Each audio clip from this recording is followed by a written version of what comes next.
Welcome to our seventh and final episode of Thea Awards Digital Case Studies. You probably know this by now. I'm Pat McKay. And I'm Roberta Perry. And for our seventh digital experience tip, want to know more about any of these Thea honored projects?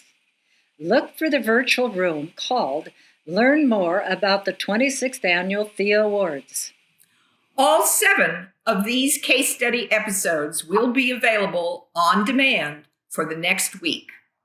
Now, here comes Brian Morrow of B. Morrow Productions, who's going to be our guide through the world of Warner Brothers and to a galaxy far, far away. Well, thank you, Pat and Roberta. We're very excited today. And for those that don't know me, I'm Brian Morrow. I'm the owner of B. Morrow Productions, located in Orlando, Florida, which is where I'm coming to you live for this incredible award panel for the Theas of Outstanding Achievement in the theme park category. And we have 3 of these accolades to go through today. And up first is for the Thea of Outstanding Achievement in the theme parks. We have the Warner Brothers World of Abu Dhabi Park.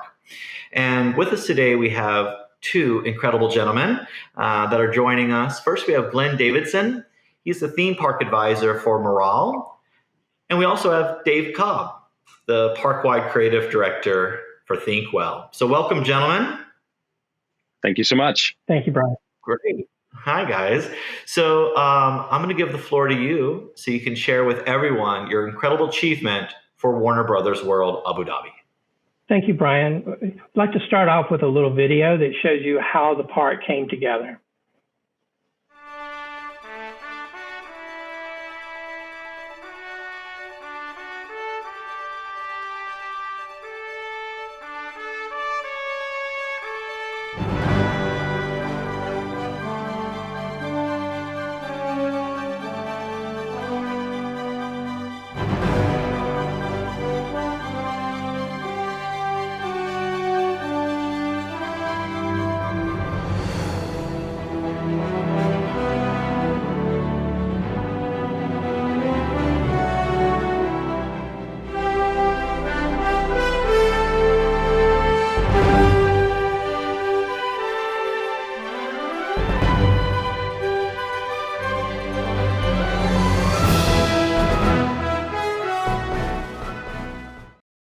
Hello, everybody. Warner Brothers World Abu Dhabi is located on Yas Island, which has a diverse portfolio of unique attractions for visitors from the region and around the world. Located 10 minutes from Abu Dhabi International Airport and 45 minutes from Dubai, Yas Island is home to a world-class F1 race track, 7 hotels, over 100 ride shows and attractions across 3 theme parks, the largest shopping mall in Abu Dhabi, and over 160 restaurants and much more. Recently named the Middle East's leading tourism development project at the 2019 World Travel Awards, Yas Island is continuing to evolve as a premium destination for both regional and international visitors, with SeaWorld Abu Dhabi currently under construction.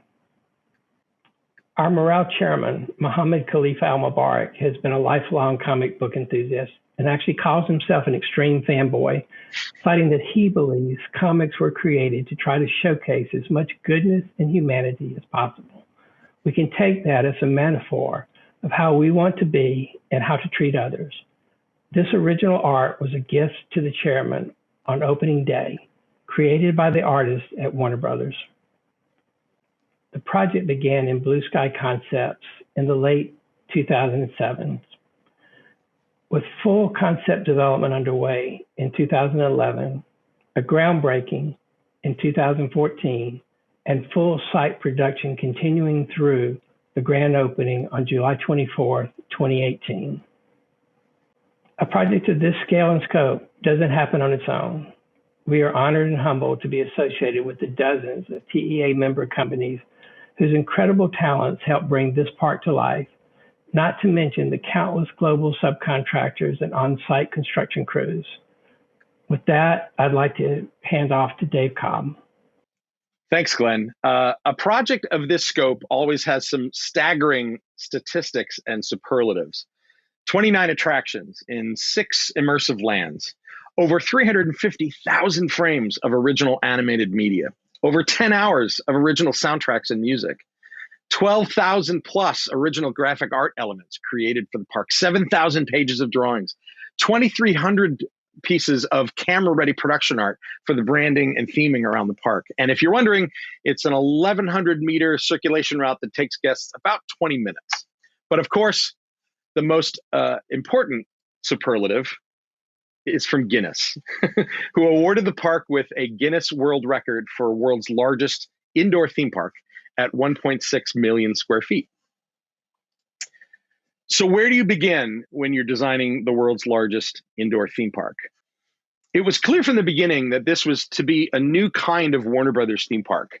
While some of their previous parks were called Warner Brothers Movie World, the decision was made early on that this would not be a traditional studio park that celebrates cinema as its central identity. This was partially a response to the local audience, who know Warner Brothers characters not through cinematic nostalgia, but through watching on their digital tablets or flat screens at home. The heritage of the actual studio means mostly nothing to a polyglot audience made up of mostly non-Western cultures. So rather than a behind-the-scenes experience, this would instead be a place where these beloved characters live, work, and play. Many of the Warner IP had not existed to this level of depth and immersion before in a theme park. So it was a fantastic opportunity to collaborate with Warner Brothers on creating deep lateral content that enriched and expanded upon the incredible catalog of characters and stories. These immersive lands are part of a modified Figure 8 master plan that encourages exploration and discovery. Guests enter the park through Warner Brothers Plaza, which brings the glamour and historic architecture of 1940s Hollywood to life. Then there's Metropolis, where the heroes of DC Comics call home. Gotham City is home to Batman and a rogues gallery of notorious villains. Bedrock is home to the modern Stone Age family of the Flintstones. Dynamite Gulch is a cartoon painted desert that is home to the exploits of Yosemite Sam, Wile E. Coyote, and the Roadrunner. And Cartoon Junction, where many of the Warner Brothers classic animation characters live, work, and play, combining Looney Tunes, Scooby-Doo, and Tom and Jerry. Being entirely indoors obviously creates a whole other set of opportunities and challenges. One way to envision the master plan of this park is to take a traditional outdoor park, throw a lasso over it, and shore it up to maximize space. This resulted in a very unique back of house strategy, including a second floor infrastructure that we colloquially call top of house. Environmental control created many incredible opportunities and challenges when compared to an outdoor park. This was not going to be just an outdoor park, but indoors. And it's not a mall. Knowing we had complete theatrical control of everything, including the sky, the park has 4 unique treatments overhead to tell different placemaking stories. Let's take a deeper look with my partner in crime, Thinkwell's Chief Creative Officer and Executive Creative Director for the park, Craig Hanna. Inspired by Hollywood's golden age, Warner Brothers Plaza has a painted mural sky illuminated to cycle from day to night, including subtle window and street lamp effects, with the iconic Warner Theater neon marquee as a focal point. This space is also specially designed for the Warner Brothers Cinema Spectacular, a custom-mapped projection show.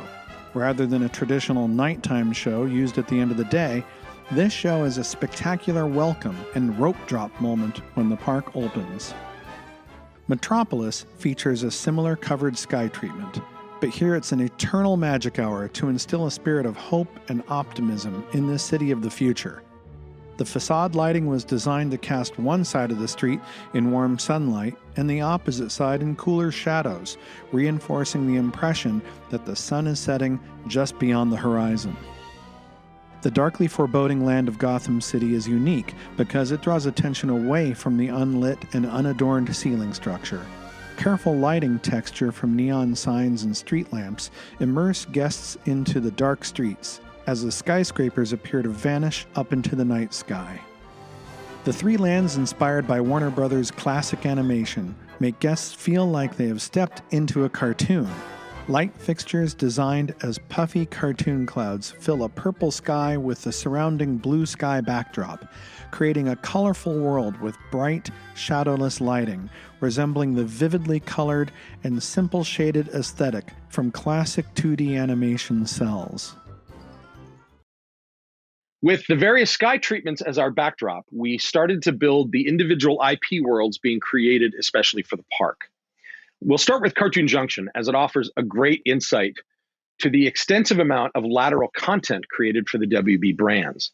While all of the immersive lands of the park have a world-building story to tell, Cartoon Junction is a particularly unique one because we had to combine 3 different cartoon legacies, Looney Tunes, Hanna-Barbera, and Tom and Jerry, and have them not only make sense together, but also at a level of detail and immersion that the original IP often didn't provide in terms of a narrative or story or details. So how do you invent an early century American town? This happened through a disciplined process of thinking, through the evolution of its residents and its commerce. You start with who's the first settler. That's usually the biggest house in town, usually the rail baron or the oil baron. That became the big spooky mansion that houses our Scooby-Doo Museum of Mysteries attraction. And the story in that queue supports this early century town legacy. Then a small neighborhood sprung up around with more houses and shops and cafes and a vaudeville theater where Bugs and Daffy got their start. So slowly the town starts to thrive once we give it a reason for being. Along the way, we said, what was the big boom in this town? Well, that's when it became a company town. And what company can it be that it can hire thousands of people? Of course, Acme. Acme starts as a giant 1940s style industrial brick factory, and it can't keep up with production, which is why the factory floor is so crazy and chaotic. Here we have some smaller attractions for little ones, active play, and a family-friendly cafe, all the kinetic energy and silliness of Acme under one roof.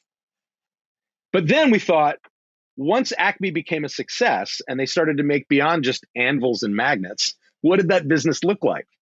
So we built a building across the street from the factory that is more mid-century, sort of like Looney Tunes meets Mad Men, which our guests experience in the queue for our Animayhem ride, where they are recruited as new delivery drivers. Here, we were encouraged to massively expand upon the history and look and feel of Acme as a company, even though those details had never fully been explored in the cartoons or the IP before.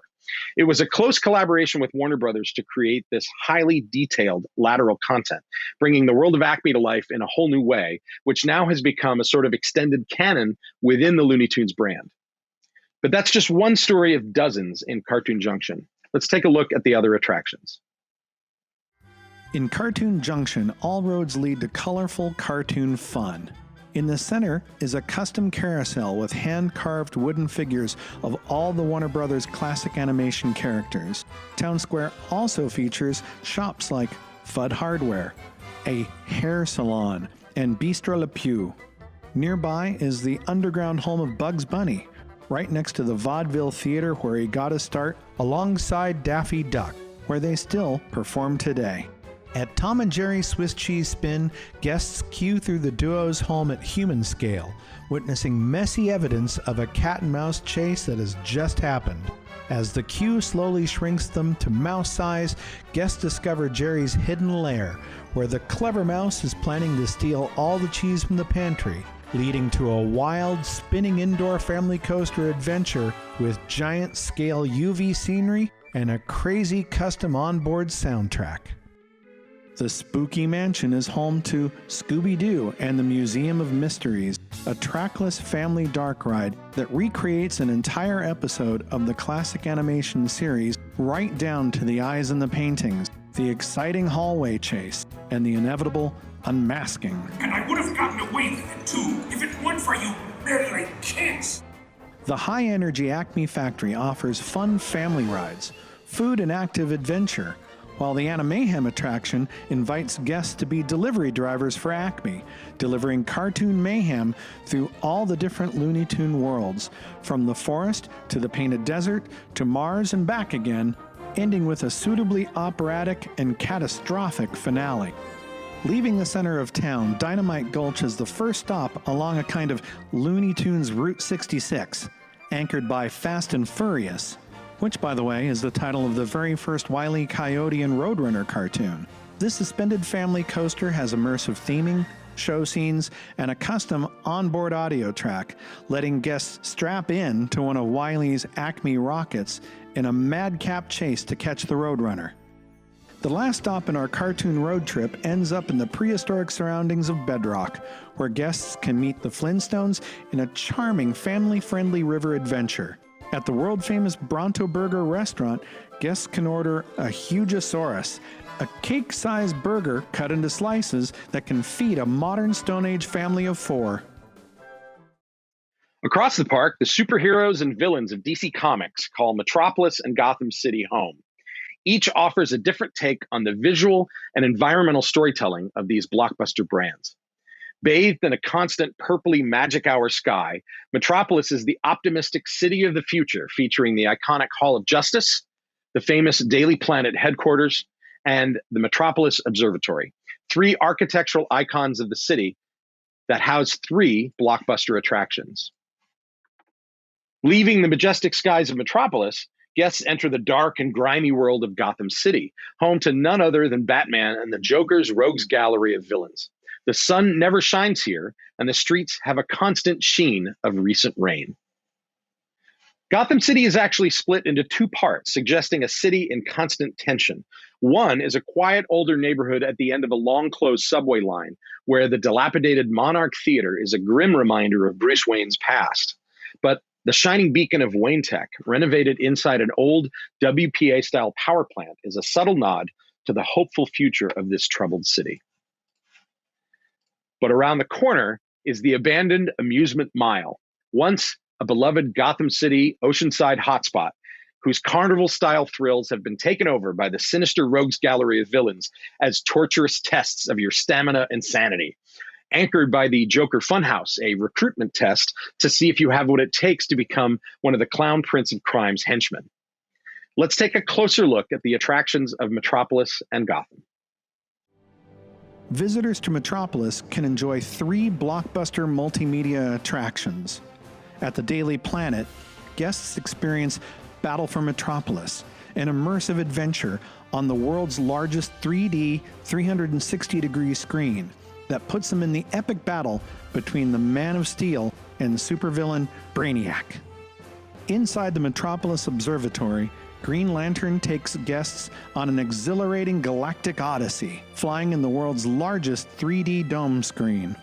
At the iconic Hall of Justice, guests are recruited to the Justice League in an emergency mission to battle alien invader Mongol and his planet-sized superweapon Warworld, riding on trackless javelin vehicles both on land and in the air. Intrinsic to the building of Metropolis are the stores and businesses, most of which are connected to the larger DC Comics fiction, with tons of subtle, detailed fan service. Big Belly Burger and Jitters Coffee are 2 famous fast food chains. Asa Club's restaurant is owned by former champion boxer and Superman superfan Bibbo Bibowski, and the mysterious Zatanna Zatara operates her own shop filled with magical books and curiosities. In Gotham City, you can find details at the Park Row Pawn Shop, a retail store with decor that suggests the proprietor has been collecting found items around the streets of Gotham City for resale, including Riddler's cane, Joker's sinister playing cards, Harley Quinn's badge and lab coat, and even a stone gargoyle head that eagle-eyed guests will notice has broken off the building across the street. The signature attraction in Gotham City is Batman Night Flight, where guests visit the Wayne Tech offices as unassuming job fair candidates, only to be recruited by Batman himself to solve a mystery unfolding on the streets and in the skies. Descending in a secret elevator to a bat bunker under Wayne Tech, guests board a high-tech drone wing and are caught in a thrilling sky-high battle with the Joker and his rogues gallery of cohorts like Harley Quinn, Poison Ivy, and Mr. Freeze. Combining massive immersive sets, cinematic media and live effects, This cutting-edge attraction uses the next generation of Dynamics robotic arm ride system, featuring a unique individual loading bay requiring a complex track switch system. 4 multi-ton track switches transfer the complex ride vehicles into the ride circuit quickly and silently. By the way, Batman is also the subject of the park's second Guinness World Record. In honor of Batman's 80th anniversary on September 21st, 2019, Warner Brothers World Abu Dhabi successfully set a new Guinness World Record for the largest gathering of people wearing capes. The park's world building is also heavily influenced by its media. Every piece of attraction media was completely custom, all accomplished with a team of world-class media partners. Dozens of original character designs and models, miles of new CG environments, hours of motion capture and custom animation, most in non-traditional aspect ratios and incredibly high resolutions, all in 60 frames per second with 4 attractions in stereo 3D. Key to the success of the media were the actors that brought these characters to life, including iconic fan favorite voice talent like Kevin Conroy, Tara Strong, Frank Welker, Jim Cummings, Gray Delisle, John Kassir, Tress MacNeille, Jeff Bergman, Maurice LaMarche, even the legendary Ray Wise, all recorded at Thinkwell. Take a listen to the amazing Frank Welker, who performed both Fred Jones and Scooby-Doo. Let's split up and look for clues. Let's split up and look for clues, gang. Okay, gang. Let's split up and look for clues. Thanks for your help, everybody. Come back again soon with Scooby Snacks. Perfect. Yeah. Scooby Dooby Doo. You can hear me laughing in the background of that clip because I was instantly 8 years old again during that recording session. The music production was equally challenging. 4 different composers were enlisted to create music for all of the attractions and park environments. Over 10 hours worth was custom composed, performed, and recorded specifically for the park, featuring performances by the incredible Seattle Symphony Orchestra.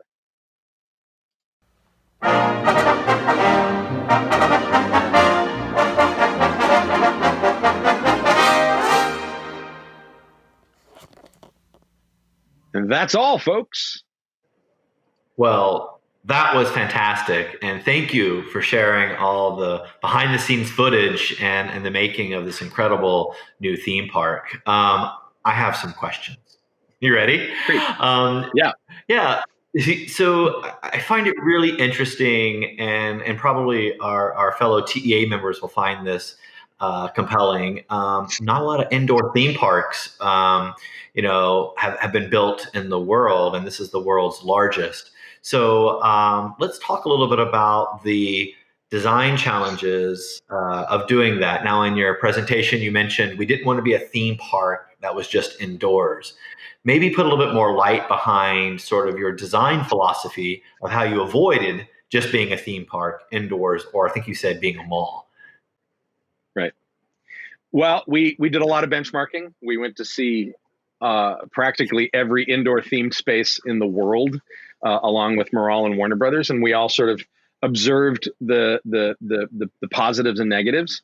Obviously the big reason it was done indoors is because of the region and the climate, and it gets very, very hot in the summer. So an indoor park was the right way to go. But the challenges of making that space not just a mall really became about theatrical control. And it became about taking what you would normally have as just, ceilings and walls and trying to make them part of the palette of the storytelling. It really just was a careful study in sightlines and how we reveal each thing around every corner, so that every time you come into a new indoor space, it isn't just entering a room, it's sort of discovering a new world. Acoustics were also another big part of that. And we really very carefully looked at how to abate a lot of that din, some of that noise that you can have in an indoor space and still have music and still have life and energy to it. So there was a lot of really careful thought and a lot of unique engineering and construction techniques used to make those spaces theatrical and not just functional, but also be functional as an indoor space. Brian, I just wanted to add a couple of things to what Dave said, and it actually builds from what's in the previous part of the presentation. A real key component of what we were trying to do was create a space where the guest was part of the experience and not just observing that experience. And the creative team did a really tremendous job of creating a space where when you come in, it's different than any other part that most of us have ever experienced, and that you're part of what's going on the street. You're seeing what's happening. It's a really, really cool experience to go through.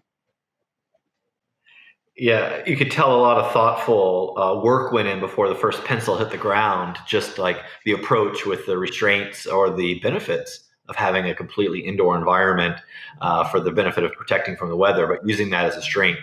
Fantastic approach to the design. While we're talking about fantastic approaches, let's talk a little bit about story. Dave, I was fascinated by your conversation about the lateral information and world building you had to do to flush out some existing IPs that had never been developed into a three-dimensional environment at the scale that you're doing. So let's talk about that, and also just the character selection and the IP selection, and the direction that you chose on how those characters would look or appear to this worldwide audience of Abu Dhabi. Well, it was a great opportunity to build a whole new world for each of those character sets, both in DC Comics and in Looney Tunes, because that sort of immersion in a theme park had never really been done with these brands before. So there wasn't a version existing that we looked at as a model. It really was looking at the brands as a whole, their entire histories, and sort of distilling them down to something that is both introductory to a new audience of who these characters are and celebrating them with fan service for the people who do know them, because it is a mix in the region, right? That lateral content, the reason we use Acme as an example there in the presentation is because Acme in the cartoons was a product label, and that's it. Like there's not much more to Acme in terms of visual design or history or any of that. In bits and pieces, as fans, we sort of connected the dots and sort of presented this idea to Warner Brothers of what that expanded world might look like, and they loved it. And so we sort of took that approach whenever we could, where we took what we know about the characters, but now that we have this opportunity to be something you can touch and feel and taste and smell and be in, how can we elevate that? How can we expand beyond just what you've seen on a screen? And so that was really a guiding principle through all of it. In terms of character selection, there's an embarrassment of riches when you look at Warner Brothers and classic animation and DC Comics. There's so many characters. So it was really a careful study, not only in what's popular sort of globally, but also what's really, really well known in the region. A very good example of that is why we included Tom and Jerry. Tom and Jerry is one of the highest rated characters in the entertainment industry globally. It's one of Warner Brothers' top rated characters. Its Q score rates higher than some other cartoon mice. The reason for that is that they don't require translation. So those cartoons have been played in syndication for decades all over the world on every single TV set. So everybody knows Tom and Jerry. It's one of the reasons we included it. And it's kind of a sleeper hit of the park because of that, because it's a local favorite. But again, it was about celebrating these characters as something new for a younger or regional audience that doesn't know them well as making sure we do enough authenticity and fan service to give these, decades old story worlds some importance and some weight. Glenn, anything to add to that? It was a challenge just to decide which characters to use. And we also were fortunate that when you come to the park, yes, we have all the big heroes, but there are places in the park where you can see bits and pieces of other classic characters that we all remember when we're reminded of what they were. And so they appear on the carousel, they appear in the rotunda and the bas reliefs if you just enter before you actually enter the park proper after you've gotten your ticket. There's things like that that are the little hidden gems that you find throughout the whole place. Oh, fantastic. And Glenn, while we have you here, this is a big moment for you. It's your first Thea award, so congratulations to that. And maybe everyone doesn't know who Glenn Davidson is. Could you just kind of speak towards some of your philosophy of leading this project, such a monumental project, and sort of what your personal sort of and business objectives were and your approach to the overall development process? Dave will have heard what I'm going to say next many times. On budget, on time. Oh, which, by the way, we did. Yeah, but we did that. Good. We delivered it on time, actually a few days early, and we delivered it on budget, a few dirhams under what the budget was when it was all said and done. Now, you actually asked about philosophy, so they can edit this however they want to. But the role that I play, I come from an operations background for many years in parks of one kind or another. But I moved into a development role, and I represent the client side of what's being done. So when Dave and them are using all their creative energies to do it, then my role in these kinds of parks is really to make sure that we're looking at the region, to sometimes help the creative team understand the region and the nuances of what's here. And once they come and visit, they start to get it anyway. But those are some of the challenges you have to help people understand. And we were doing something very different in an indoor park. We have another indoor park here on the island, and we're building yet another indoor park on the island that will come in a few years. So those have been really cool experiences, really great to be able to work on. And I find it really humbling to be able to have worked on so many really great projects with so many really great people. That's fantastic. Well, I think it's a tribute. And before we wrap up, Dave, anything you want to add before we head out?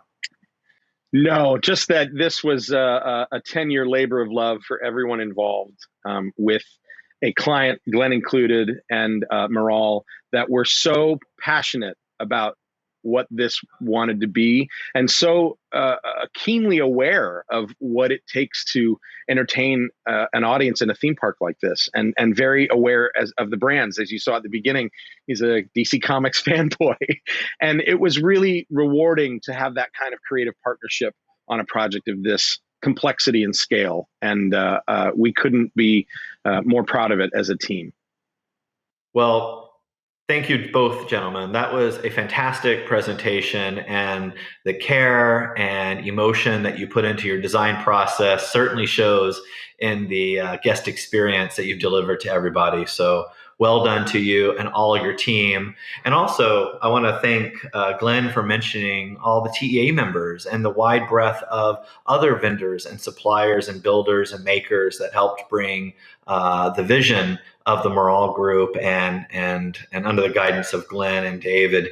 It's really incredible. So well done, everybody that was involved in the project. And congratulations again to both of you. The work is beautiful, and enjoy your achievement.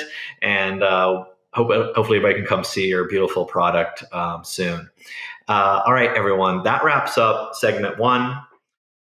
Well, welcome back, everybody. I'm Brian again, and we have up next our second award for Outstanding Achievement in New Theme Park Land, Star Wars Galaxy's Edge, located in beautiful Anaheim at the Disneyland Resort. And with us today, we have two incredible panelists, Imagineers at Large. We have Scott Trowbridge, who is our portfolio creative executive for the project. And we also have Robin Reardon. She's our executive portfolio producer for the project as well.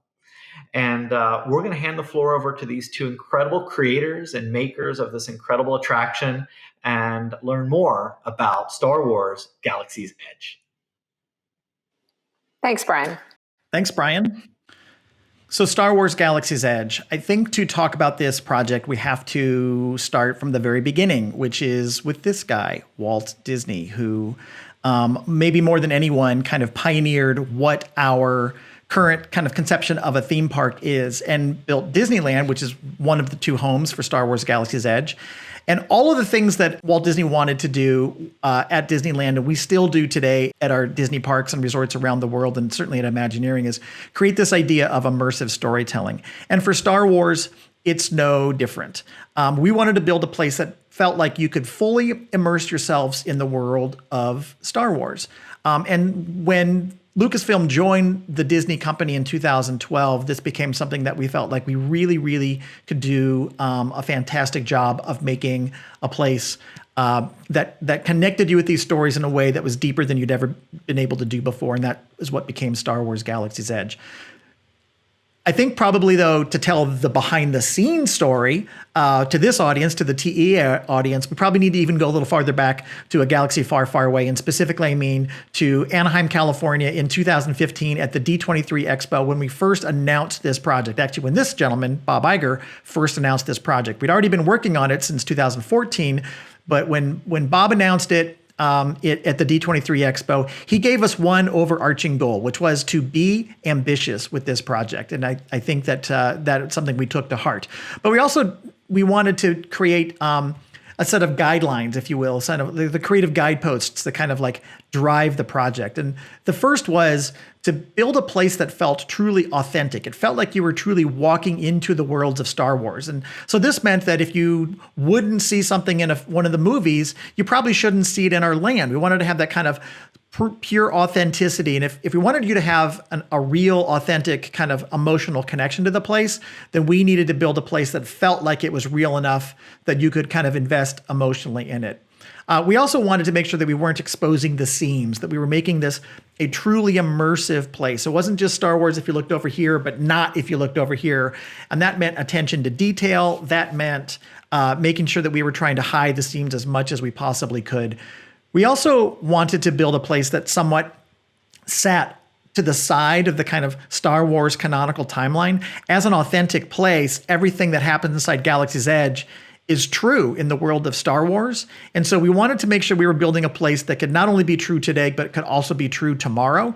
And that meant building a place that didn't tie to one specific point in time, but kind of like allowed you to come to this with a connection to Star Wars, no matter where you were in your relationship to Star Wars. So if you were fans of the prequels, there's elements of those stories and those characters and those adventures in Galaxy's Edge, that kind of that classic trilogy and timeline, and things that we're developing now, and hopefully we'll still have that same level of resonance 10 years from now as we've expanded our worlds of Star Wars storytelling into the future.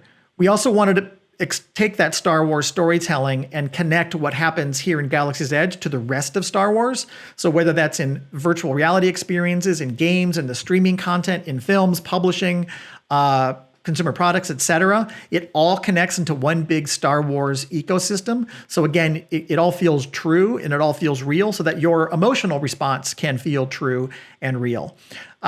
We also knew that we had very, very high fan expectations, very, very high guest expectations, that we were going to do everything we could to meet or exceed those expectations. And of course, build a place that felt fun. You came here to have a good time with your friends, with your family. We wanted to build a place that felt like at its core part of it, the core heart of this was about fun, and about one overarching goal, which was to give you an opportunity to live your Star Wars story.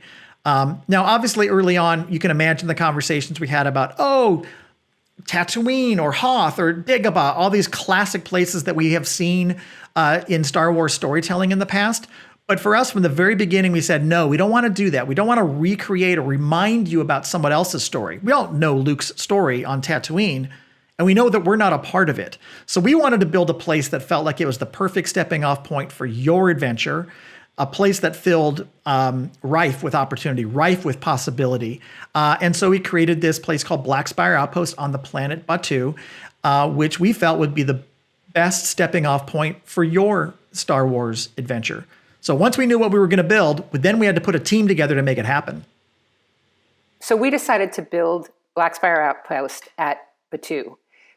But this was a planet that we hadn't been to. This was an outpost that you haven't been to as a guest. And yet, when you come, you need to feel that it's Star Wars. It needs to be Star Wars. So what is that visual language? What are those visual cues that you have that say, I'm in Star Wars, I'm not somewhere else? And so we assembled a team. We were already working closely with the story people and creative direction at Lucasfilm. But we happened to step into a perfect window between the production schedule of episode 7 and the production schedule of episode 8. And we were able to take our creative team at Imagineering and partner with the Pinewood production team and all the production designers that had been working on the films. And together we created the environment and the place, this marvelous place that is Batuu and Black Spire Outpost. So that process was ongoing, but meanwhile, these were to be, and we built 2, design 1, build 2. We built one in Disneyland and we built one at Walt Disney World. And these were the largest themed land expansions that we had ever done. So we had some preparation of the sites to do. And in the case of Disneyland, that meant moving a river and a train. So the great thing was that as part of this, we were able to go to Rivers of America, which is a classic Disneyland experience, and enhance it as we prepared the land behind it to create Star Wars Galaxy's Edge.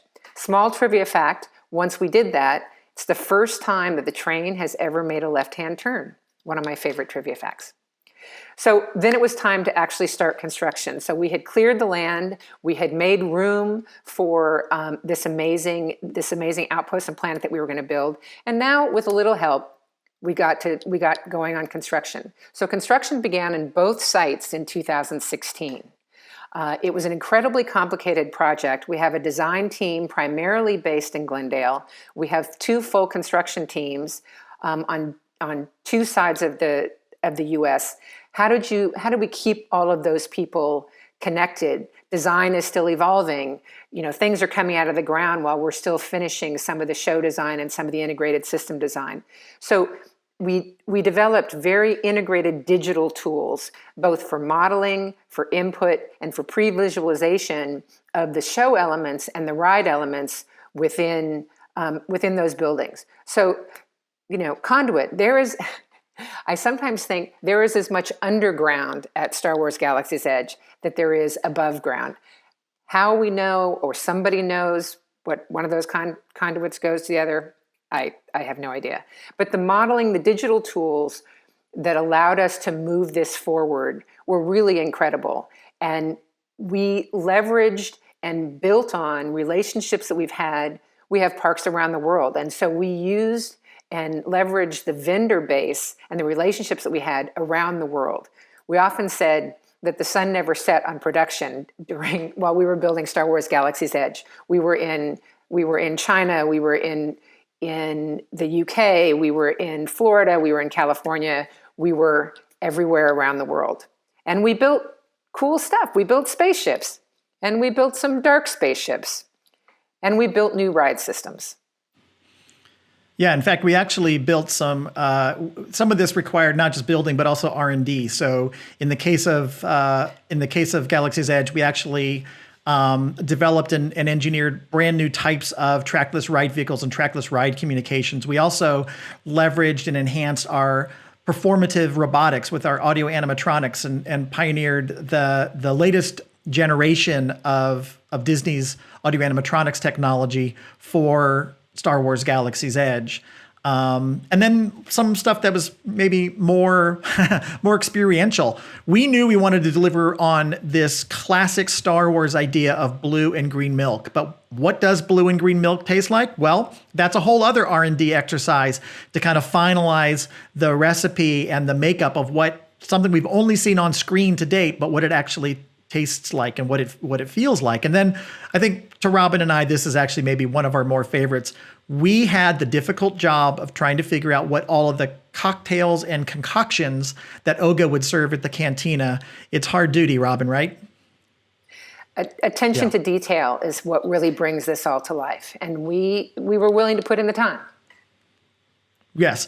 But again, bringing that, it felt delicious. It felt familiar, but it was also felt like something you'd never seen before and not something you'd had on Earth before. That's part of that whole full 365 immersive, all the senses engaged approach that we wanted to bring to creating Star Wars. And that is that level of detail. I think, whether it was, the hand sculpted murals that we did in Mexico, every little bit of that was required to bring the level that level of immersive detail to life. And so when you put that all together, you do finally get a place called Black Spire Outpost. It is just over 14 acres in both California and also in Florida. This remote outpost at the edge of the galaxy, a place that is maybe once upon a time was more prominent and more wealthy and more prosperous, but now it's a little bit of a Route 66 story with the advent of faster than light travel and hyperspace travel. This outpost has kind of fallen off a little bit in prominence, and now it is home to those who maybe don't want to be in the spotlight, who don't want to be in the mainstream, the smugglers, the bounty hunters, the rogue adventurers looking to crew up for some adventure, or maybe just those who are looking to avoid the ever-expanding watch of the First Order. And now you, as a character in these Star Wars stories, with lots of cool things that you can do, whether you just want to go and kind of hang out and maybe look at some of the unique shopping opportunities that exist here, some of the black market opportunities like Doc Ondar's den here, Den of Antiquities. This is the best place in town to stop off for some items of rare and unique value and maybe do a little bartering with Doc himself. Doc is an Ithorian. In our kind of for this audience, I can also say he's one of our more advanced audio animatronic figures that can interact not just with us guests, but also can interact with the cast members that are working in this store. But if you don't want to take on something from the black market, maybe go to Mubo's Droid Depot and you can assemble and create your very own Star Wars droid, picking up the parts and pieces from a conveyor belt and kind of assembling them, them together at the location and giving it, customizing its personality. I'm happy to say that this toy actually won in 2019 the Creative Toy of the Year at International Toy Fair, which was quite an honor. For me, however, it's always about the lightsaber, the Star Wars lightsaber. So visit Savi's workshop and being able to choose and craft and customize your very own lightsaber and put it together, not as a retail experience, but in the guise of a story with performers and cast members and special visitors from the world of Star Wars that become part. I don't want to give anything away in case people haven't done this yet. But it all comes together, and at the end of it, you come away with your very own customized lightsaber. But you also come away with an understanding of why the lightsaber is such an important symbol and how it kind of fits into the overall mythology. If after doing this you're maybe hungry, maybe go over to Ronto Roasters, get yourself some. One of my favorite foods from the land is the delicious Ronto wrap. Or maybe just pick up some of that blue or green milk that we talked about. It is a land that is intended to be experienced however you want to experience. If you want to just kind of sit and drink your space cocktail and watch the world go by, you can do that. The best place for me to do that, of course, is Oga's Cantina, where we have some of those concoctions that we talked about. Each of these is unique and special in its own way. And the whole place comes to life with music. We have a DJ here working in the cantina. His name is Rex. He has a unique style. Some of our Star Wars fans in the parks may recognize him as the former Star Speeder captain from Star Tours. He wasn't very good at that job. In fact, he never actually got us to the destination. So he's got a new gig now working in the cantina, working for Oga as the DJ, kind of spinning the galactic tunes there. And you can hear some of them behind us right now. All of that attention to detail that Robin and I both talked about is what I think helps make Star Wars Galaxy's Edge feel so real, whether it's the things you don't necessarily pay attention to, the background, the props or the droids or the spaceships, or maybe even the most famous spaceship of all, the Millennium Falcon. We knew we had to pay attention to the details, and we knew we had to get it right. The Falcon especially, which was the Millennium Falcon Smugglers Run attraction, which was also very fortunate to be honored by the TEA this year. We knew we had to get the Millennium Falcon experience right. People know this ship. They've built models. They've built Lego versions. They know the ship inside and out. So we knew we had to get it right. The image you're seeing right now is actually an image from the film set. And this is what it actually looks like in the attraction. And I think for most people, they don't see any difference there. It is faithfully, it has been faithfully reinterpreted for the real world, something that only existed on screens before. We even took that level of detail down to something that we knew we wanted in our land, which was Coca-Cola. Our park guests love our Coke products, but we knew that if we just put Cokes out in the land, it would break that sense of immersion. It would break that sense of authenticity. So we actually partnered with our friends at Coca-Cola to recreate a new look and feel and bottling approach to these to Coke products, and to create these cool refreshment orbs. And then we filled the place with characters that were going to reach out to engage you, to invite you to participate. Because again, you're a character in this story. So some of these characters we may be meeting for the first time as they reach out and try to pull you into the story or invite you into the story. Some of these characters we already know and love, but they play an important role in our Star Wars Galaxy's Edge experience. Some of these characters we don't maybe love so much, but they're still very, very important to the story.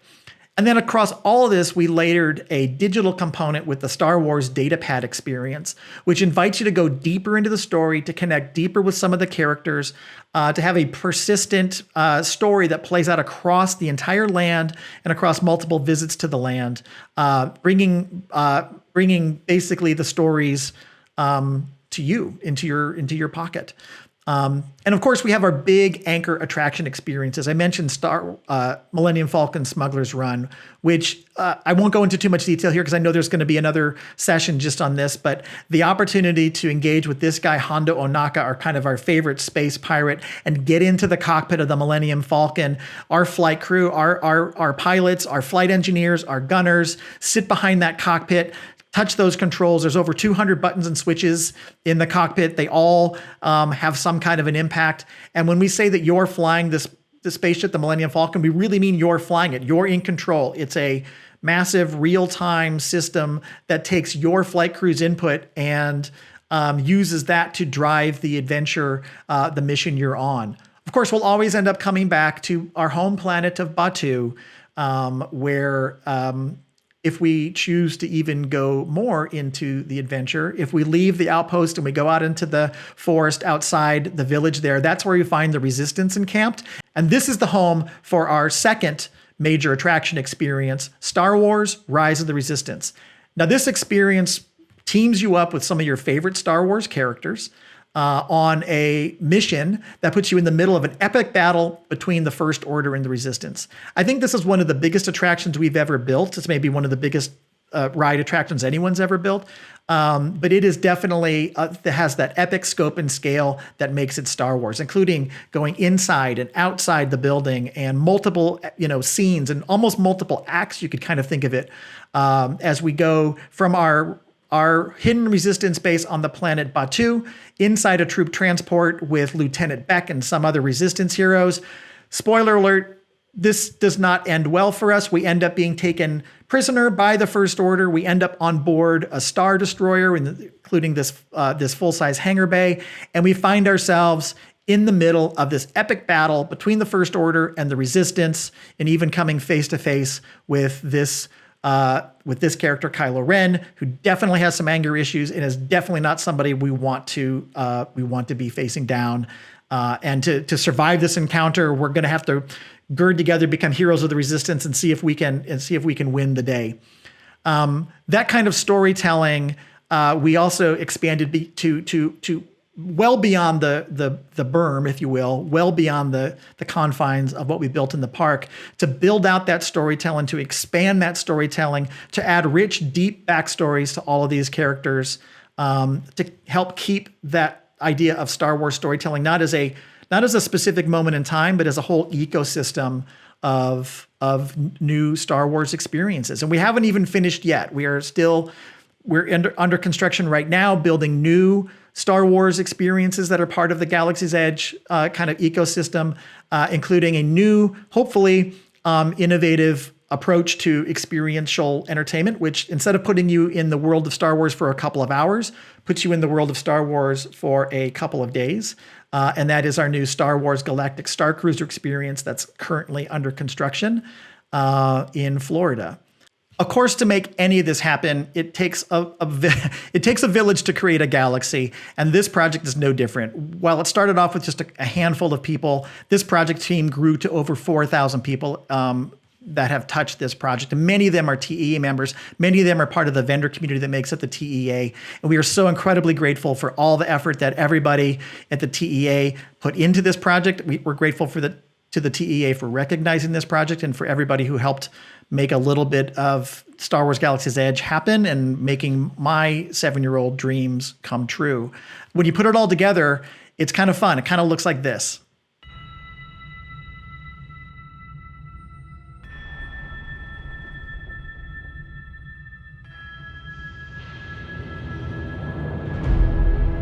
This outpost is in danger from the First Order. The Resistance needs your help. Now more than ever. Thank you for joining the cause. And may the Force be with us. I've been waiting my whole life for this.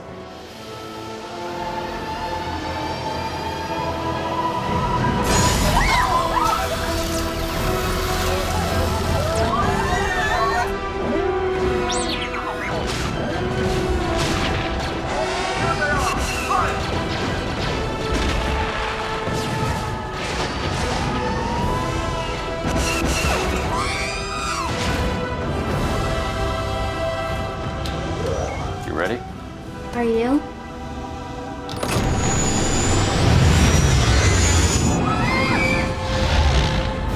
Pull up, pull up, pull up.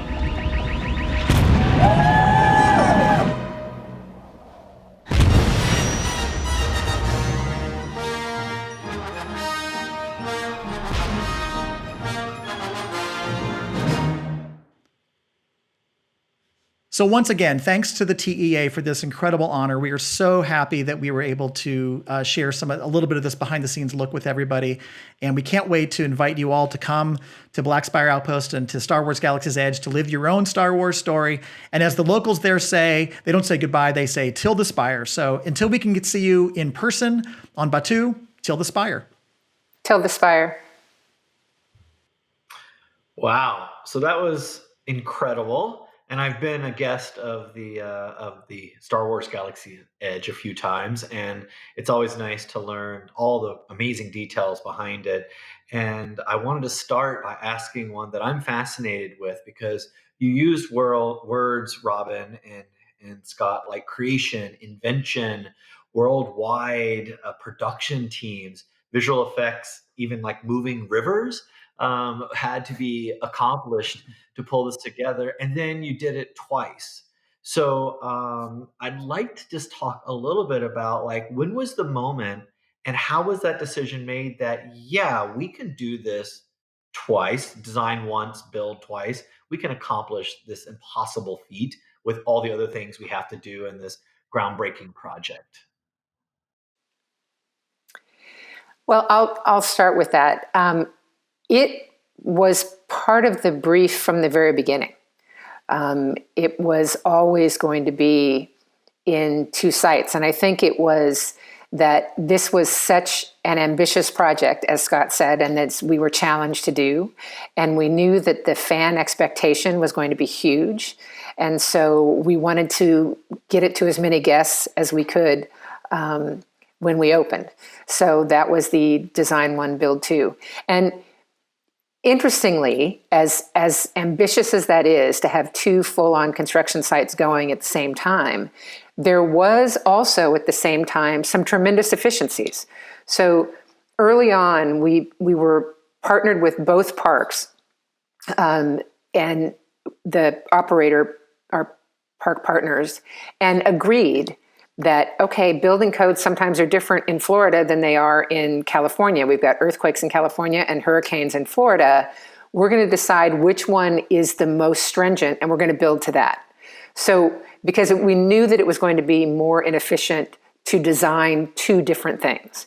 So we all got on board and moved as one through design, which was really critical to the success of this. And then for our vendors, we built 2 ride systems. We built 2 of everything at the same time. We did have a moment where we considered building a different project in each location, but it was a very short moment when we started to look at how we could actually meet the demand with the capacity that we were able to deliver just because of real estate. And when we looked at all the efficiencies that Robin just talked about, we pretty quickly realized that the right thing to do was for us to build sister versions of the same place on each coast. Well, most importantly, I heard if there's an earthquake in Florida, go to Star Wars Galaxy Edge. Exactly. Yeah, we don't have a lot of earthquakes in Florida, but we do have hurricanes. We have a lot of hurricanes, and so we do. Those places are built like a Star Destroyer. Great. Something else really intriguing that you both hit on during the presentation was the overall complexity of this real, authentic, true to the story lore world that you had to create. And really build it at a level, I think you used the words like that we've never seen before or accomplished before as an organization. So talk a little bit about that moment of, were those high-reaching goals really there to drive and support the story narratives, but were they also, what was the balance between creating experiences that frankly haven't been seen in our industry before? Well, I think that level of commitment to authenticity and detail really stemmed from understanding our audience, both our Disney parks fans, but also our Star Wars fans, and what their level of expectation was, and ultimately what we wanted our goal to be. Again, that overarching goal of giving people an opportunity, an invitation to step into the world of Star Wars. And for those who want to play as much of an active role in that world as you want to lean in as much as you want, that requires us to build a stage, to build a location that honors your suspension of disbelief. And so we had to kind of make sure that we were building a place where you felt comfortable suspending your disbelief, where you felt comfortable kind of having a real experience with it. With the place and with the characters and with the stories. So we knew from the very beginning that the only way for us to kind of like feel that we were going to elicit an authentic response was to build an authentic place. So that really wasn't much of a question. That wasn't a question in terms of it being a goal. It was a very big question of, well, now how the heck do we pull that off, right? Which was just an amazing group of talented artists and craftsmen and storytellers and technologists, as Robin mentioned, all coming together, pulling together to make, to make this place pop off of the screen and feel like a real version that you can walk around in, that also meets all the building codes and the fire codes and the health and safety codes and all the things that a movie set never has to worry about. And everybody got into it. So our partners in foods, the product development, merchandise folks, the costumes. Early on, we worked with those teams as opposed to just coming on at the end and saying, oh, we've built this great place. Now what are we going to offer to eat, or what are we going to offer? What can you buy as your memento from this experience? That was all created from concept all the way through. We worked so closely with the folks that did all the product development for Star Wars Galaxy's Edge. The merchandise product is exceptional. And they were along the journey at every step. The costume design, working with our operations partners as well as the actual designers to take into account that we wanted to give our cast members, and this was probably a huge thing, we wanted to give our cast members, they are the residents of Black Spire Outposts. They play a big part in this. They are part of your story, and they embraced it to a level that I think exceeded anything that we've ever done. And we worked closely with the ops training team to make sure that everybody that is in the land has their own backstory, knows the role that they're playing, and is allowed to play that role. And that's been it's a huge part of the guest experience, and they really take it home. The frontline cast members really bring this experience to life. I think one of the benefits we have as an owner-operator is that we can manage and kind of have our story and our creative intent flow through all of this, from the very, very beginning. As Robin said, our merchandise product development, the goals and our plans and our thinking for what we wanted the products to be, for what was going to be offered in this land, we started that basically on day one as well. Same thing for our food and beverage experiences. Those were all crafted in concert as part of the overall creative vision and creative concept. And in partnership with our operations partners who actually bring that stuff to life every single day, we work with them to kind of figure out, well, how would we actually implement this? How would we actually operate this on a daily basis, which is such a tough challenge for those folks. I have nothing but respect for the way they manage that on a daily basis. But because we have that kind of a relationship with our operations partners and our sourcing partners and our product development partners, and even our partners like Coca-Cola, on day one, we can kind of pull those people together, align our vision and align our goals, and kind of try to stay mostly in lockstep and mostly in sync. Robin will, I'm sure, be thinking of many examples where it got squirrely, but we tried to get it back on track. This was a roughly 5-year project, and as I mentioned, had over 4,000 people at its peak touching it. So it was across, not just across 2 coasts, but really across the globe when you think of our global vendor community. So it was a tough challenge, but it was hard, but it was worth it. Understandable. And much like the conduit, there's more on the backside of creating it, even so more than the complexity of what we see as a guest on the front side. It all ties nicely together. I just want to talk about story. So you use the words "live your Star Wars story" a few times as sort of the overreaching goal, experience goal for the attraction and the lands. You talked a little bit about why Batuu, why the Spires. Talk a little bit about what made you nervous about how to make sure you got it right. Well, you're never sure you get it right until you put it in front of an audience, and it's an audience that will tell you if you've gotten it right or not. I can say that our team was made up of many people who are deep, hardcore Star Wars fans, all the way to people who had never heard of Star Wars before or didn't know the difference between it and any other franchise. And I actually think that was a benefit for us because it allowed us to not just go super deep and super geeky on things, but to understand that we are actually addressing a mainstream audience, and we need to hook people into this, whether they know everything about Star Wars or whether this is the first time they're experiencing something Star Wars. It needs to speak to all of those people. Luckily, Star Wars it isn't really a story. It is a way of storytelling. It's really a framework of storytelling that allows us to experience and explore all the different story archetypes and storytelling genres and forms of storytelling, which has been something that Star Wars has always done. Star Wars has always been a hotbed of innovative storytelling and innovative experience delivery. So this was no real different. This was not really different for Star Wars. It allowed us to kind of experiment and do some new things in the way we were telling stories and the way we were inviting our guests to kind of become a part of that if they want to, that invitation to join in. The placemaking was really key to the story. Knowing that not everyone would perhaps get a chance to ride the 2 major attractions, but we wanted everybody to get their Star Wars experience. And so creating an environment that promotes role play, that draws you into the story, and having the characters walk through the land and engage you, and having the cast members who are residents of that land engage you, I think embraced people and drew them in, even if they might have been reluctant Star Wars fans.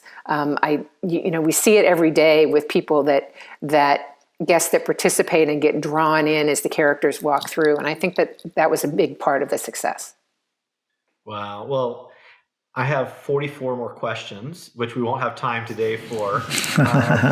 Everyone joins us at the celebration for some live chat back for this award-winning new land, Star Wars Galaxy Edge. And I really want to congratulate you and the giant world that helped bring this new land to life in two resorts simultaneously. So congratulations to your friends and your families that pushed through the experience of building something like this. And also thank you for mentioning all the TEA members that may have participated in supporting your ventures and the vendors that worked hard around the world to bring this to life. It's a once in a lifetime achievement, and congratulations to your whole team. Well done. Thank you. Thank you very much. Thank you very much. Applause of one from me. Thank you, TEA. Hi, everybody. Welcome back. We've got segment 3 here of the Thea Awards in the theme park category. And I'm Brian again, your host for this panel from Team BMP in Orlando. And we're going to be talking about the Thea Award for Outstanding Achievement in the attraction category. And the winner of that awesome award is the Millennium Falcon attraction, Smugglers Run, located at Disneyland Resort in Anaheim, California. And joining us for the chat today is 2 of the creative spearheads of the attraction. We have Asa Kalama. He is the executive creative director for the attraction. Hi, Asa. Welcome. Hey, buddy. Hey. Awesome, man. And we have Jacqueline King. She was the producer for this super complex attraction. Hi, Jacqueline. Hello. Great. Hi, welcome. All right, so without further ado, I say we get started. And why don't you two take the floor and share your amazing award-winning attraction with all of us. Much appreciated. So from the very outset in designing Star Wars Galaxy's Edge, we always knew that we wanted to create a place that wasn't about reliving stories or scenes from the film, but really all about allowing guests to live out their very own Star Wars story. We also knew very early on from a lot of research that we had done that the number one thing our fans wanted to do was have that opportunity to get to ride inside the Millennium Falcon. But again, because this was an experience and a place that was all about living your own Star Wars adventure, riding inside the Millennium Falcon was never going to be good enough. We wanted to give guests the opportunity to truly control the fastest hunk of junk in the entire galaxy. And so you and 5 of your closest friends have the opportunity to try your hand at flight crews at Onaka Transport Solutions, located conveniently at the north end of Black Spire Outpost in the old rundown spaceport. Here, guests make their way through maintenance bays filled with dilapidated engines, riddled with blaster marks and stained with oil, get amazing views of the top of the Millennium Falcon and great shots of the rest of Black Spire Outpost, before finally making their way into the interior of the Millennium Falcon, where they get to have that long-awaited moment of sitting at the iconic chess table and getting that much important selfie. From there, guests make their way into the cockpit of the Millennium Falcon, where they assume one of 3 roles, either as pilot, where, as one would expect, they're responsible for making the ship go left and right or up and down, as a gunner, responsible for defending the ship from an inbound volley of TIE fighters, or lastly, and perhaps most importantly, in the role of flight engineer. We know from the films that the Millennium Falcon is a bucket of bolts. She's always breaking down, and today's no different. So it's really up to our flight engineers to make sure that the Millennium Falcon returns home in one piece. Now, in having this opportunity, we knew it was also an incredible responsibility. We had to make sure that we were delivering on the authenticity of what makes the Millennium Falcon the Millennium Falcon. But more importantly, we wanted to make sure that we were preserving the illusion that there was only one Millennium Falcon. Obviously, this is an experience designed for a theme park environment, which means we need to have a relatively large capacity. But we wanted to make sure that we were working very diligently to ensure that guests truly felt like they and their flight crew were the only ones having that incredible opportunity to pilot the Millennium Falcon. So now with the task at hand, it became a question of how to deliver. As also mentioned, we knew we wanted you to go into the cockpit of the Millennium Falcon, so we started there. Simple enough. We then knew that you would be taking control, so we needed to be able to provide motion and feedback for your control. And we also knew that we would need to be providing some amazing graphics. What would Star Wars be without an amazing world to fly through? All of that led us to an assembly somewhat similar to this. Actually, exactly this. We have a cabin on a motion base and a 30-foot dome. Now, we needed capacity. It is still a theme park, as we've also discussed. We needed 30 of these to actually be able to deliver at any sort of capacity that would be relevant within for an attraction. That was an IE's, worst nightmare. We had to figure out, while maintaining the illusion of only one Millennium Falcon, how to get you and your 5 closest friends into a cockpit without seeing a guest or somebody else entering another cockpit next door. We had ideas of conveyor belts to move guests around, or the idea of actually having these different segments move around the building. Turns out that requires a very large building. And then we ultimately came down to somewhat of a circle configuration. We were going to have the cabins with their domes in a circle, but then we still had the question of how to get guests into those cabins. We had looked at conveyor belts that would take you around the outer rim, and then ultimately landed on what we have today, though, of actually having those cabins spin around on a turntable. Guests would load in at one door, ride the turntable all the way around for their experience, and then exit off the cabin, never the wiser to the fact that there were guests getting on right next door to them. This is a video of that assembly, the first time we actually had a cabin on a motion base on a turntable moving for the first time. We were all very anxious to get to this point. There had been many mock-ups, lots of trips to different research facilities, but this was the first time that our real ride system had come to life. But now that we knew what the ride would be, we still had the question of how to get the guest to those different points.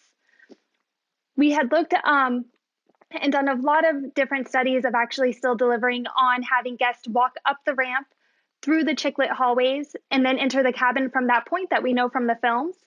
Turns out that was going to be somewhat of an operations and a technical challenge. We were going to have lots of elevators bringing you up and down through the building, and it really wasn't something that we thought would hold up to the reliability that we would need. We had also looked at actually having you walk onto the cabin still through the ramp, get to go through those chick-lit hallways, but then you would have to exit the Millennium Falcon before getting to get into the cabin for your ride experience.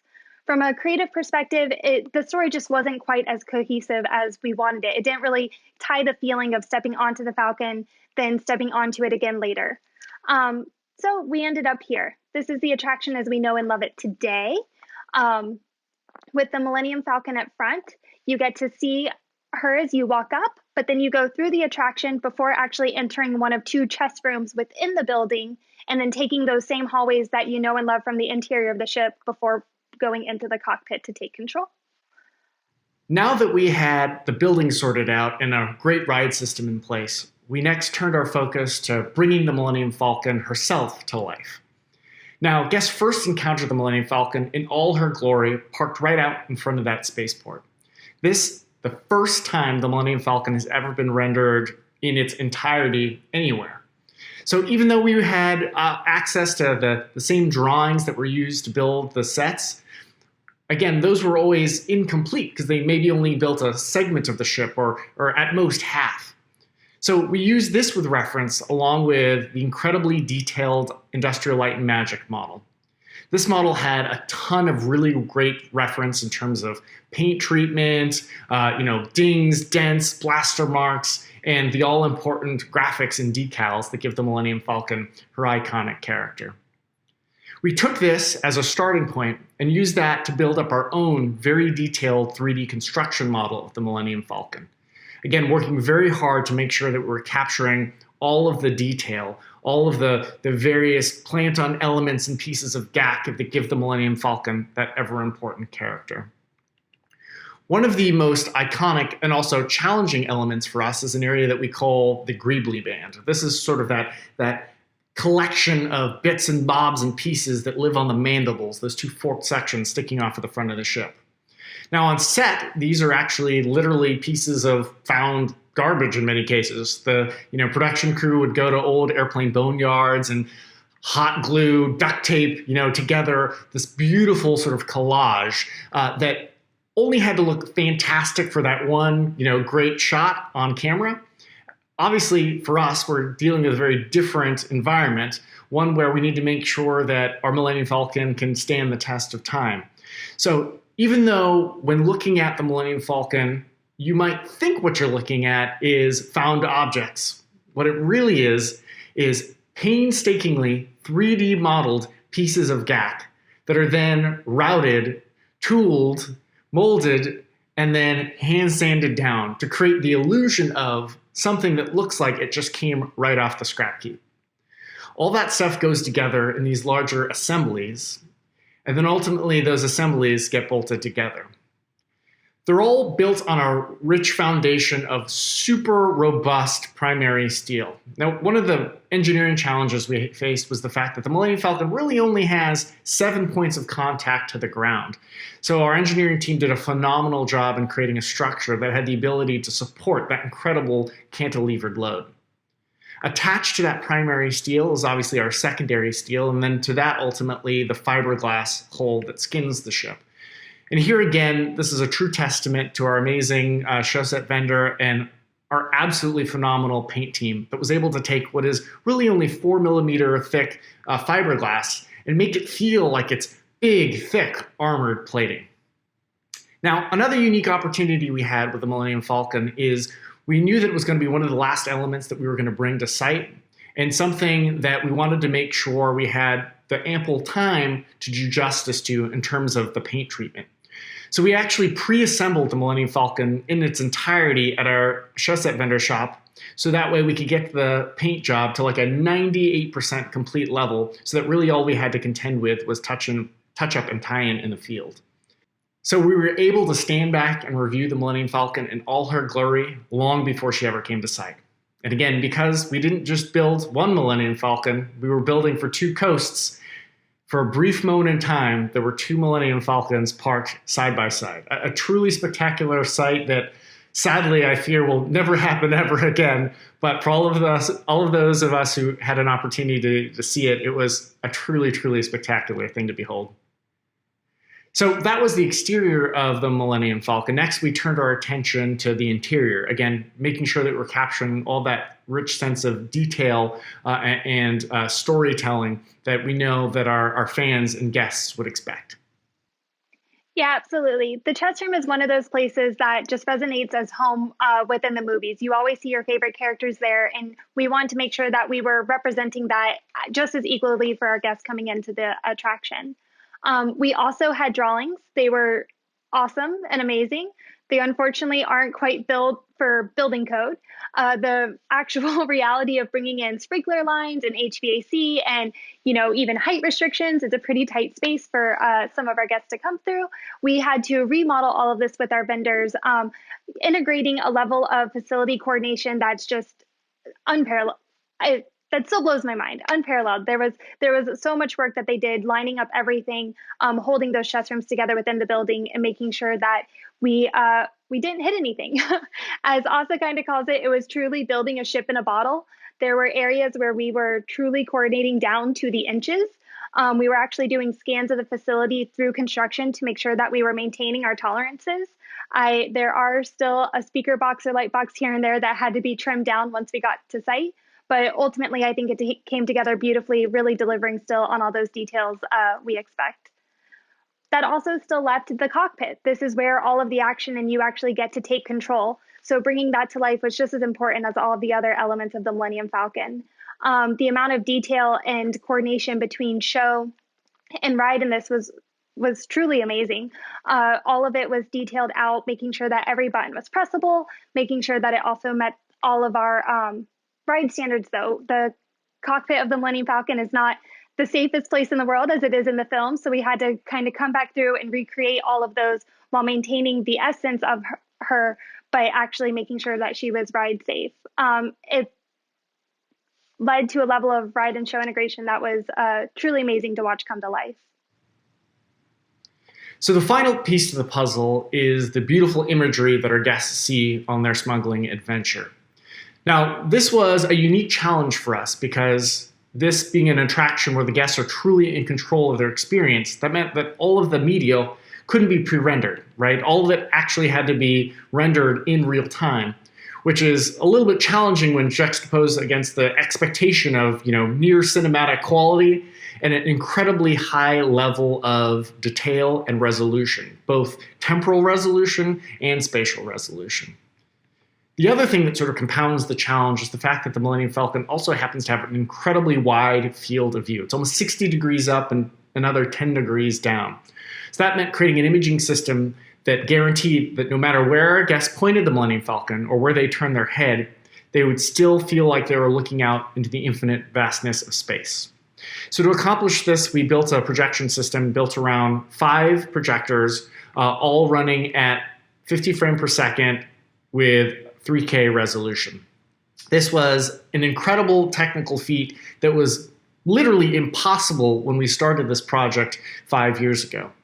We had to work very closely with our graphics card manufacturers to invent brand new drivers that would allow the 8 graphics cards working in parallel to be able to transfer data back and forth fast enough. We worked very closely with Epic Games, maker of the Unreal Engine, to make a custom version of that piece of software that would allow us to do all of the amazing high-end things that would be required of our show. And then lastly, we also worked very closely with Epic and ILM to create a special pipeline that would allow us to take some of the assets that they use to create the films and bring those directly into our Unreal environment and play back in real time.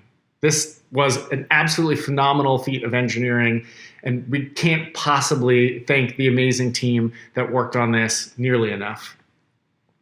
Now, in terms of the workflow for us, everything began with a very crude animatic. This allowed us to get basic timing and story beats down. But again, because this is an interactive experience, as quickly as possible, we brought things into Engine. This allowed us to bring in playtesters who, over the course of 5 years, allowed us to tune, refine, and hone the overall layout of design and basic modalities of interaction. From here, we worked with incredible artists at ILM to do a paint-over exercise where we literally sat in the cockpit in a projection dome and worked in real time to refine the overall look and feel. The use of sort of color being particularly important in the context of a real-time experience, being one of the key ways that we drive focus and intention for our guests. From there, we took that art reference and then brought that back into the real-time world in a process of artification, followed very closely by a process that in many ways was even more important, and that was optimization. In many respects, it took us almost as long to get the content to play back at a smooth frame rate as it did to actually create the very first time. Because, it's one thing to have maybe your game console hitch when you're, playing something on your couch. It's totally unacceptable in the context of flying a spaceship, right? So we needed to make sure that the experience that our guests had was absolutely seamless from a visual perspective. And ultimately, all of that came together into the final show that our guests can enjoy today. Something that we hope really sort of pays off and sort of brings to light the aspiration that our guests have had for so many years, and in some cases, 4 decades, to finally get to step aboard the Millennium Falcon. And again, in this case, not just ride, but truly get to control the most iconic ship in the galaxy. And hopefully walk away feeling like they've lived a part of their very own Star Wars story. And of course, none of this would have ever been possible without the literal thousands of amazing team members spread across the globe who worked tirelessly and poured their heart and soul and every ounce of passion into creating something that hopefully guests find meaningful and will continue to enjoy for many years to come. Thanks. Well, that was super well done. An amazing, behind the scenes look at this incredibly technical and story-driven attraction. So thank you for all of that. I got a few questions that I'm dying to ask from some of our folks. Number one, this is sort of like the holy grail of theme park and experience attraction design, right? The ability for a guest to control their environment or control the ride vehicle or the movements of a ride vehicle. And you guys have done all of that. So well done for that. It's really a remarkable feat. And you talked about play testing a little bit, but in this, how did you go through the process and what did you learn or what did you not understand going in that you learned during playtesting about a guest's ability and interest level in controlling their environment and their willingness to play ultimately a giant game? Yeah, it's a great question. One of the things that we knew from the outset that we would need to take into consideration as we design this was the notion that the people that experience this attraction come with a varying degree of both experience and interest in interactive experiences, right? It's not like designing a game for a console where everybody who's playing is 100% in, right? This is an experience that needs to work for those who want to lean in and engage fully, but also work just as well for those who are maybe less comfortable with or maybe even apprehensive at the notion of engaging fully. So that's one of the things that we started to focus on very early on, was trying to find different ways to interact with the experience that allowed everybody to feel successful, no matter how familiar they were with interactivity. And it's really one of the things that sort of led us to creating the 3 discrete roles that really try to meet the different sort of play styles and level of engagement where our guests already are. So then we're not asking too much of them, we're asking just the right amount. And to your point about what did we learn, oh man, we play tested for 5 years and we weren't at all naive going into it that this would be challenging. But of course, there were a ton of fun and unexpected discoveries along the way. I think one that really surprised us was the actual fidelity of the media that we presented to our guests greatly impacted their ability to be successful at flying the Millennium Falcon. The very first iteration of the content that we created actually had so much detail and so much richness, it was distracting, and it actually made it really difficult to participate. Rather than enhancing the experience, it actually took away. And so that was something that was, totally unexpected, but something that we were able to, through that playtesting process, discover early and then modify before our opening day. Wow, that's incredible. And Jacqueline, as the producer for this attraction, so you're handed this story world and the conceit of what's going to happen, and you're jumping in the project. How do you even unwind the complexities of who's going to be on which base at any given time with the team to sort of produce them through a very complicated bi-coastal and worldwide development process for an attraction like this? Share some of your thoughts. Yeah, absolutely. It was definitely a challenge at times, but we were lucky enough to have an amazing creative team kind of central to us here in California who could also be helping us on both coasts as we were delivering. So even working with our audio partners and our music partners and everybody else who adds to the details of bringing this to life, everybody was so committed to delivering on the experience that they, as through install and through actual production, everybody was keeping their eye to make sure that we were truly meeting the bar that we had set for ourselves. And it really comes to the team, and the team just being so committed to delivering this. As also said, we couldn't have done it without literally the thousands of people around the world. Yeah, it's remarkable. Okay, so I got kind of a Star Wars nerdy fan question for you. Coaxium.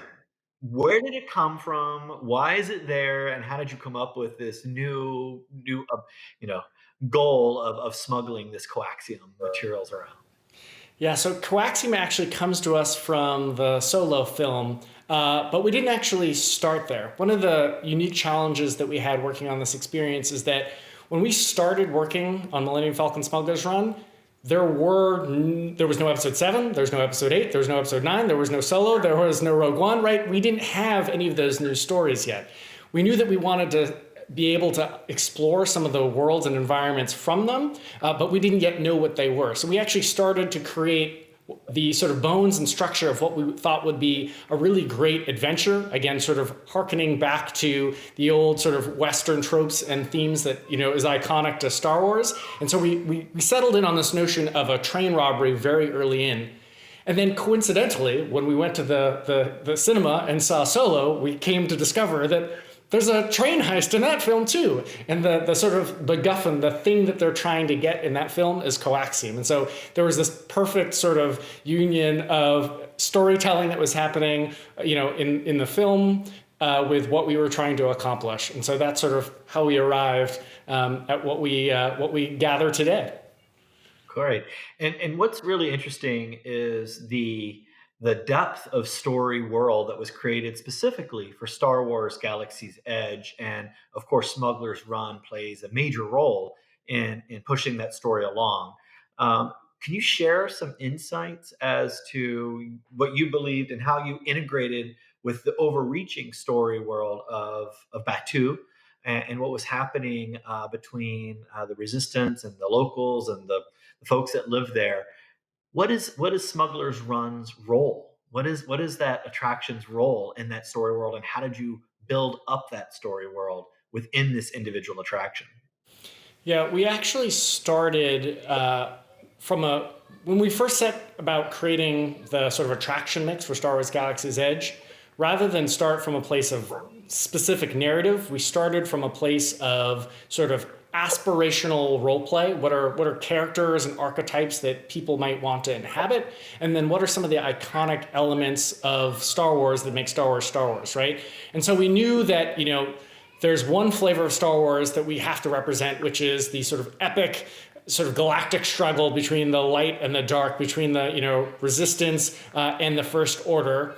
And we also knew that we wanted to be able to tell the sort of lighter side, but maybe seedier side of Star Wars, which is sort of the smugglers and the bounty hunters. And that really became the sort of driving force that caused us to develop one experience, Rise of the Resistance, right? That's all about the high stakes sort of struggle and conflict where the stakes are so high, literally the fate of the galaxy is in the balance.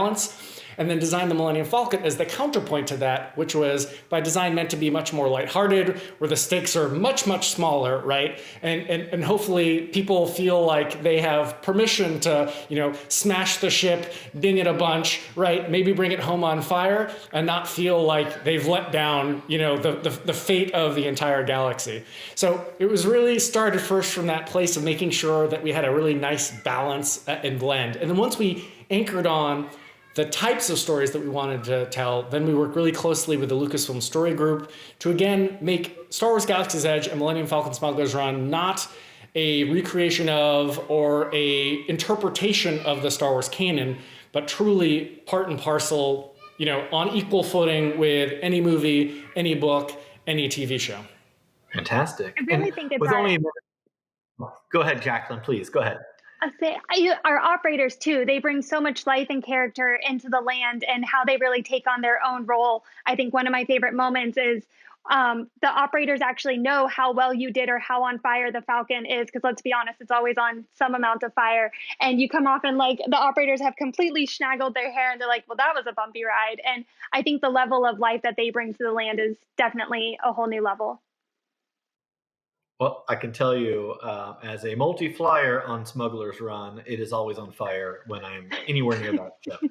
So I am not a good driver, engineer, or gunner, or any of the above. So, well, that is the end of our time, and I really want to thank you both for taking the time, and all of Walt Disney Imagineering for participating in the Thea Awards, and for all the hard work that your enormous team in Anaheim and Orlando, and of course worldwide, spent into this attraction. It really does show, and we want to all just take one more time to congratulate you on your fantastic award of achievement for Millennium Falcon Smugglers Run. So congratulations to you both and all the team that brought this thing to life. Thank you. Yeah. Thank you. That's my semi-quiet remote clap. Not awkward at all. All right. So thank you everybody for joining us, and we'll have our celebration Be sure to tune in for that to have some more chat time with these incredible creators and makers of this attraction. And this wraps the end of the 3 theme park award categories for outstanding achievement. So thank you all for joining us, and we'll see you at the celebration. Talk to you all soon. That was amazing. Thank you, Brian. And from WDI, the Millennium, Falcon, and Galaxy's Edge teams, and Team Warner Brothers World Abu Dhabi. And many thanks to you all so much for joining us for Thea Awards Digital Case Studies. That's all, folks. That's all, folks.